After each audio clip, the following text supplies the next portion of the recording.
In this video, we will show you how to fix a Samsung Galaxy A33 that randomly lags or has a poor performance.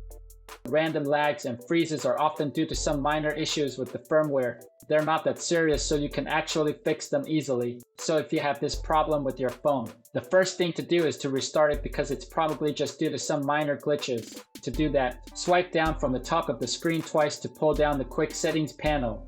Tap the power icon to open the power menu. Tap restart and confirm you want to reboot your phone. It will take just a few seconds before your phone boots up, so wait until it becomes active.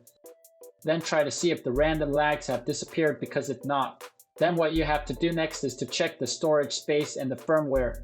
It might already be running low on storage or that its firmware is already obsolete.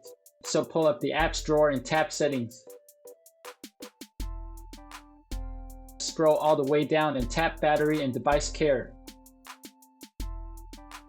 Tap storage and check the available space. If necessary, delete some of your files or uninstall some apps. However, if your phone still has enough space, then go back to the previous screen. Tap software update and then tap download and install. If there's an update available for your phone, take time in downloading and installing it. After all, it will only take a few minutes. But assuming your Galaxy A33 has enough storage space and that its firmware is already updated, then what you need to do next is to reset all its settings. It will bring all settings back to factory defaults without deleting any of your files or data. To do that, swipe down from the top of the screen and tap the gear icon. Scroll down and tap General Management. Tap Reset at the bottom of the screen and select Reset All Settings. Tap Reset Settings and enter your security lock if prompted. Now tap Reset and wait until your phone finishes the reboot. After the settings reset, observe your phone closely to know if the problem is fixed, because if it still occurs, then you have no other choice but to reset it. Prior to that, make sure to back up your important files and data. To reset your phone, launch settings once again.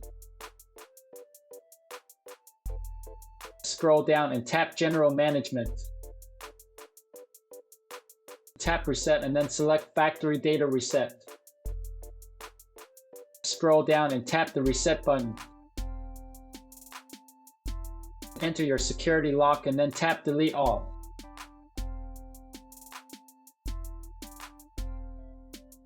Now enter your Samsung account password and tap OK. It will take just a few minutes for your phone to finish the reset, but after that, set it up as a new device. The problem should already be fixed after the reset. We hope this guide can be helpful. Thanks for watching.